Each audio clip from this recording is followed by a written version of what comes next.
यूनान में पाकिस्तानियों की किश्ती को हादसा कैसे पेश आया? बच जाने वाले कहां और किस हाल में हैं? कितने में एजेंटों के साथ अपनी मौत का सौदा किया? हादसे का मरकजी मुल्जिम कौन है? दुनिया में जिस मुल्क से सबसे ज्यादा लोगों ने हिजरत की, उनमें पाकिस्तान पहले नंबर पर है। आखिर वो कौन सी मजबूरियां हैं कि हाथ से पैसे देकर हमारा नौजवान मौत खरीद रहा है? इसकी जिम्मेदार अगर हुकूमत वक्त नहीं तो और कौन है? इस मुल्क के नौजवानों के ख्वाब किसने बेचे हैं? उन्हें गार के इख्तिताम पर रोशनी नहीं, मौत दिखाई दे रही है। हर साल ये खबर आती है, लेकिन हमारे हुक्मरानों के कानों पर जूं नहीं रेंगती।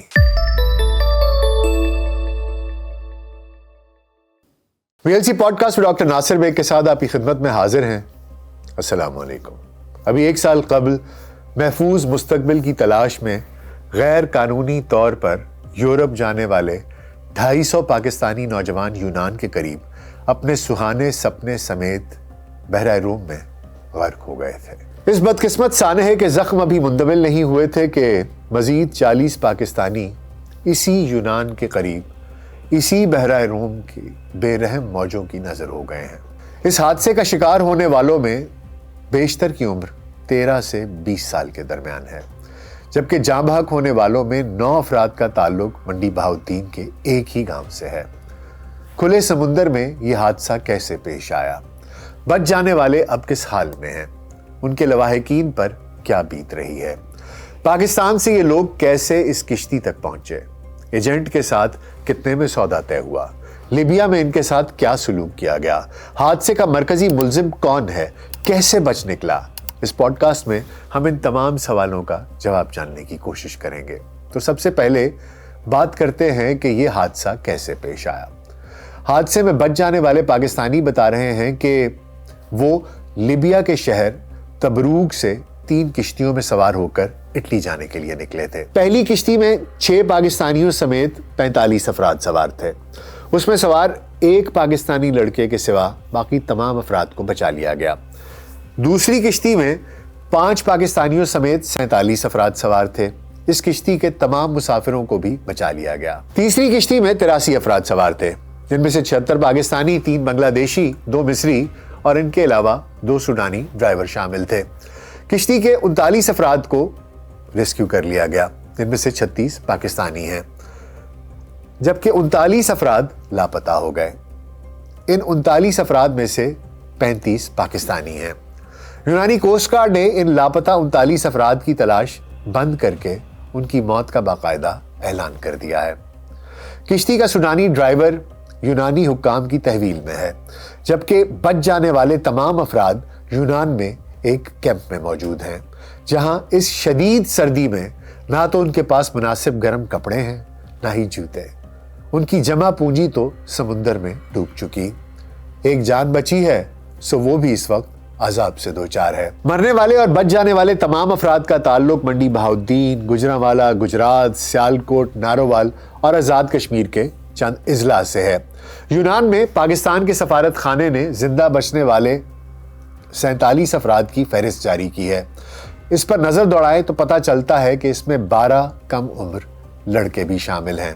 14 बरस के राहत दिलावर और 15 साल के मोहम्मद सफ्तर वो खुशकिस्मत हैं जिन्हें रेस्क्यू कर लिया गया। इसी तरह 17 साल के 3, 18 साल के 4 और 19 बरस के 3 लड़कों को भी जिंदा बचा लिया गया। इनके अलावा किश्ती में 20 साल के 5, 21 साल के 2, 22 साल के 5, 23 साल के 3 और 24 साल के 3 नौजवान थे, जिनकी जान बच गई। मरने वालों में मंडी बहाउद्दीन की तहसील फालिया के गांव हेला के 9 नौजवान भी शामिल हैं। पिछले साल यूनान में पेश आने वाले किश्ती हादसे में 250 पाकिस्तानी जान से गए थे। इनमें भी इस बदकिस्मत गांव के 4 नौजवान शामिल थे। आखिर ये हादसा कैसे पेश आया? इससे मुताल्लिक बच जाने वाले पाकिस्तानी बताते हैं कि लीबिया में 1.5 माह रहने के बाद वो 11 दिसंबर को सफर पर रवाना हुए। एक पाकिस्तानी के बकौल जिस किश्ती पर वो सवार था उसका ना इंजन ठीक था और ना वॉकी टॉकी और जीपीएस काम नहीं कर रहा था। ड्राइवर भी अनाड़ी था। एक पाकिस्तानी जिसे जहाज़रानी का तजर्बा था, उसने अनाड़ी ड्राइवर की मदद की, लेकिन चूंकि समुंदर में हालात ख़राब थे और तूफ़ानी लहरें बार बार बुलंद हो रही थीं, इसलिए ड्राइवर ने किश्ती खुले समुंदर में खड़ी कर दी। जुमे और हफ्ते की रात ये तीनों किश्तियां लहरों के बल पर हिचकोले खाती रहीं। आखिरकार एक कार्गो जहाज आया तो एजेंट ने इस कार्गो शिप के अमले से बात की। जब मामला तय हो गया तो तीनों किश्तियां बैक वक्त कार्गो शिप के करीब पहुंच गईं। भारी भरकम जहाज के चलने से समुंदर में जो उथल पुथल हो रही थी, जो लहरें उठ रही थीं, उसे बर्दाश्त करने की सकत इन तीनों किश्तियों में नहीं थी।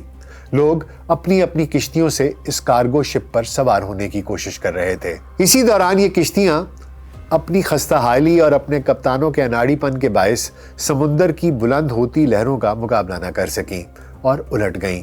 देखते ही देखते कई लोग डूब गए। हादसे के बाद कार्गो शिप के अमले ने इंसानी हमदर्दी का मुजाहिरा किया और जितने लोगों को वो बचा सकते थे उन्हें बचा लिया। बच जाने वाले अब बता रहे हैं कि एजेंटों ने लीबिया में उनके साथ किस कदर गैर इंसानी सलूक रवा रखा।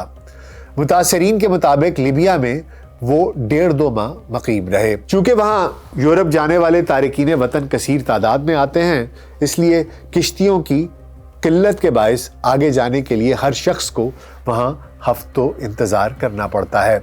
इस दौरान एजेंट उन्हें वीरान इलाकों में कायम कैंपों में रखते हैं। छोटे छोटे कमरों में बंद कर दिया जाता है जहां जिंदगी की कोई सहूलत मौजूद नहीं होती। 24 घंटे में सिर्फ एक वक्त का खाना दिया जाता है और एक बोतल पानी की दी जाती है। इन बुर्दा फरोशों की बेरहमी का अंदाजा सिर्फ इस बात से लगा लिया जाए कि ये हर शख्स से लाइफ जैकेट के भी अलहदा से पैसे वसूल करते हैं, लेकिन वो लाइफ जैकेट फिर भी उन्हें फराहम नहीं की जाती। और अगर कोई सवाल कर ले तो ये कहकर उसे टाल दिया जाता है कि किश्ती में पहुंचो, वहां जैकेट मिल जाएगी। ऐसी किश्ती के मुसाफिरों को मौत के मुंह में पहुंचकर पता चलता है कि किश्ती में तो कोई लाइफ जैकेट है ही नहीं। पाकिस्तान में भी इंसानी स्मगलर इन सादा लौ नौजवानों को सब्ज बाग दिखाकर लूटते हैं। इस हादसे में बच जाने वाले एक नौजवान के लवाहिकीन से जब बातचीत की गई तो उन्होंने बताया कि एजेंट उनके बेटे को गैर कानूनी तौर पर यूरोप भिजवाने के लिए 40 लाख रुपए तलब कर रहे थे। भाव-ताव के बाद मामला 35 लाख रुपए में तय हुआ। इनके बकौल एजेंट ने उन्हें पूरा प्लान समझाया कि वो किस रूट के जरिए इटली पहुंचेगा और ये यकीन दहानी भी कराई थी कि सफर महफूज है और जान के खतरे वाली कोई बात नहीं है। आजकल पाकिस्तान के इंसानी स्मगलर यूरोप पहुंचने के लिए एक ही रूट इस्तेमाल कर रहे हैं। ये यहाँ से नौजवानों को दुबई और काहिरा ले जाते हैं और वहाँ से उन्हें लीबिया पहुँचाते हैं। बाज़ औक़ात ये पाकिस्तान से डायरेक्ट फ़्लाइट के ज़रिए उन्हें लीबिया भी पहुँचा देते हैं। उसके बाद लीबिया में उनका मकामी इंसानी स्मगलरों से राब्ता होता है जो इटली पहुँचाने के फ़ी कस $5,000 अलग से वसूल करते हैं। लीबिया में इंसानी स्मगलर तारिकीन वतन को कई हफ्ते मुख्तलिफ कैंपों में रखते हैं जहां ये नौजवान भूखे प्यासे रहने पर मजबूर होते हैं। इन्हें जिन किश्तियों के जरिए यूरोप ले जाया जाता है वो हरगिज खुले समुंदर में सफर करने के काबिल नहीं होती। ना तो इनके कप्तान बाकायदा तरबियत याफ्ता होते हैं और ना ही हंगामी हालात से निमटने के लिए उनके पास कोई हिफाजती आलात या दूसरा कोई बंदोबस्त होता है। इस पर तुर्रा ये कि इसमें गुंजाइश से कई गुना ज्यादा मुसाफिरों को लाद दिया जाता है। ये पैसे के पुजारी चंद टकों की खातिर दर्जनों इंसानों को मौत के मुंह में ले जाते हैं और उनके लवाहिकीन की जिंदगियों को वीरान कर देते हैं। हमेशा की तरह इस बार भी हुकूमत पाकिस्तान सांप गुजर जाने के बाद लकीर पीट रही है। हर हादसे के बाद वजीर आजम इंसानी स्मगलरों के खिलाफ क्रैकडाउन का हुक्म सादिर फरमाते हैं। चंद लोग पकड़े जाते हैं और कुछ अरसे के बाद रिहा हो जाते हैं। यूं मिली भगत के साथ ये धंधा अगले किसी हादसे तक बिला तात्तुल बिला रोक टोक जारी रहता है। वजीर आजम का हालिया हादसे के बाद उनको जो ब्रीफिंग दी गई है उसके मुताबिक 174 इंसानी स्मगलर्स के मुकदमात में अभी तक महज 4 अफराद को सजा सुनाई गई है और جس بے دلی کے ساتھ اس حالیہ حادثے کی بھی تحقیقات کی جا رہی ہیں اسے دیکھتے ہوئے مجھے یقین کامل ہے کہ پاکستان میں انسانی سمگلنگ کا یہ گھناؤنا دھندا پولیس اور FIA کی سرپرستی کے بغیر ممکن ہی نہیں ہے۔ حالیہ حادثے میں 4 انسانی سمگلر ملوث تھے۔ منڈی بہاؤالدین کے جس ایجنٹ نے معصوم نوجوانوں کو موت کے منہ میں دھکیلا وہ حادثے کے بعد اپنے گھر میں تالے لگا کر فرار ہو چکا ہے۔ پورا علاقہ جانتا ہے کہ وہ کئی سال سے یہ دھندا کر رہا ہے، لیکن اس کے باوجود نہ تو مقامی پولیس نے اس پر کبھی ہاتھ ڈالا اور نہ FIA نے اس کے خلاف کبھی کارروائی کی۔ اس گروہ کا سرغنہ سیالکوٹ کا عثمان ججا ہے، جس کا اصل نام قمر الزماں بتایا جا رہا ہے۔ حادثے سے پہلے یہ لڑائی جھگڑے کے کیس میں جوڈیشل ریمانڈ پر جیل میں تھا۔ FIA حکام نے سیالکوٹ پولیس کو زبانی طور پر اس پر نظر رکھنے کی ہدایت بھی کی تھی، لیکن اطلاع ملنے کے باوجود پولیس نے آنکھیں بند کر لی۔ ملزم نے ضمانت کرا لی اور آسانی کے ساتھ جیل سے نکل کر رفو چکر ہو گیا۔ اس کی بیوی بھی اس مقدمے میں نامزد ہے، وہ بھی شوہر کی طرح غائب ہے۔ FIA اور پولیس کو اتنی توفیق نہیں ہوئی کہ وہ جیل حکام کو ہی مطلع کر دیتے۔ دیگر ملزمان عبدالرؤف اور عباس ذوالفقار بھی ملی بھگت سے بچ نکلنے میں کامیاب ہوئے ہیں۔ پولیس اور FIA کا یہ پرانا طریقہ واردات ہے۔ جب عوامی غم و غصہ بڑھتا ہے، میڈیا شور مچاتا ہے، تو فیصل آباد ایئرپورٹ پر تعینات FIA کے 2 افسروں کو معطل کر دیا جاتا ہے۔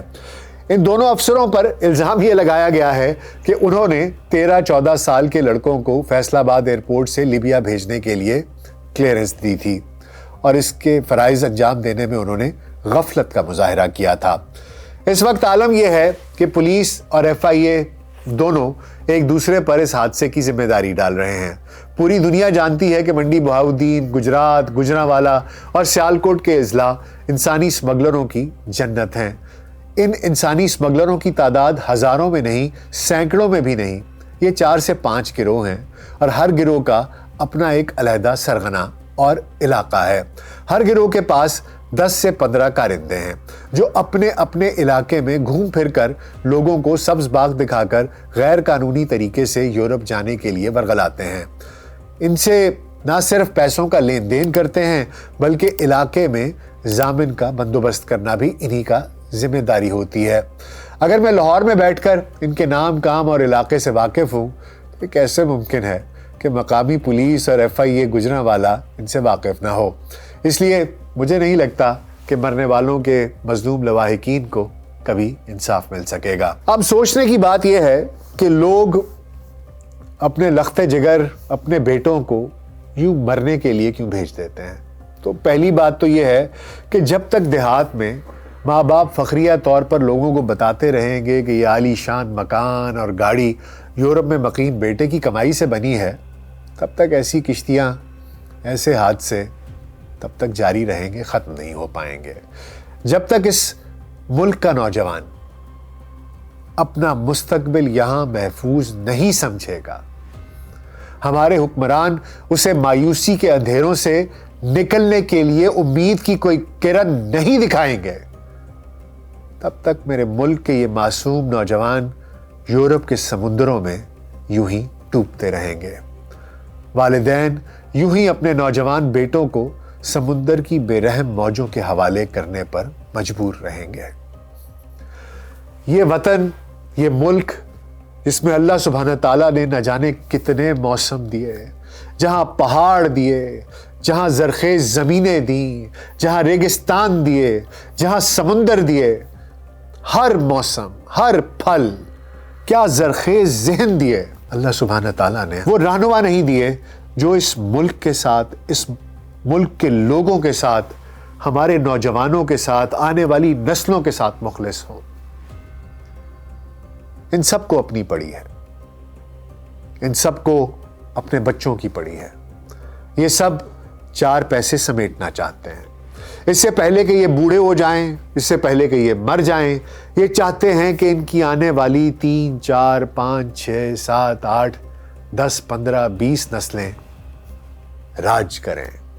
یہ اتنی دولت اکٹھا کرنا چاہتے ہیں کہ قارون اور فرعون شرما جائیں۔ لیکن یہ لوگ بھول جاتے ہیں کہ اسی 7 فٹ بائی 3 فٹ کی قبر میں آپ کو بھی جانا ہے، جس میں ایک غریب فقیر کو جانا ہے۔ سکندر اعظم نے کہا تھا کہ جب میں مر جاؤں تو میرے دونوں ہاتھ میرے کفن سے باہر رکھنا، تاکہ پوری دنیا دیکھ لے کہ آدھی سے زیادہ دنیا فتح کرنے والا سکندر اعظم خالی ہاتھ جا رہا ہے۔ لیکن مجھے لگتا ہے کہ ہمارے لوگوں کو یہ بات سمجھ نہیں آتی۔ اگر ان بچوں کو اس ملک کے اندر ایک محفوظ مستقبل مل رہا ہو تو انہیں اس طریقے سے اپنی جان جوکھوں میں ڈالنے کی کیا ضرورت ہے؟ کوئی بھی ماں باپ اپنے لختے جگر اس طریقے سے مرنے کے لیے سمندروں کے حوالے کیسے کر سکتے ہیں؟ اگر کسی کو علم ہو کہ اس ملک میں جو زندگی وہ گزاریں گے وہ اس موت سے بھی بدتر ہے۔ پاکستان کے 16 سے 18 لاکھ لوگ ہجرت کر کے گئے، یہ تو وہ ہے جو ڈاکیومنٹڈ ہے، جو کہ دنیا میں سب سے زیادہ ہے۔ اگر ابھی بھی ہمارے حکمران ہوش کا ناخن نہیں لیں گے تو یہ بات یاد رکھیے، اس ملک سے جو بھاگ سکتا ہے وہ بھاگ جائے گا۔ کسی زمانے میں ایک فقرہ بڑا مشہور تھا کہ پاکستان سے زندہ بھاگ، لگتا ہے وہ وقت پھر سے لوٹ آیا ہے۔ دعا کر سکتے ہیں جی، ہو سکتا ہے آپ لوگ بھی دعا کیجئے، آپ کی دعاؤں میں اثر ہو۔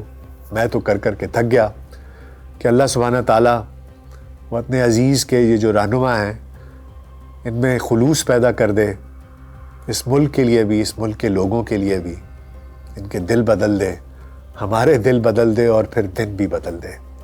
اللہ سبحانہ تعالیٰ پاکستان پر، پاکستان میں رہنے والوں پر اپنا رحم کرے، اپنا فضل کرے، اپنا کرم کرے، اور اس کے بچوں کو یوں کچھ ٹکوں کے لیے سمندروں میں اپنے خوابوں سمیت غرق نہ ہونا پڑے۔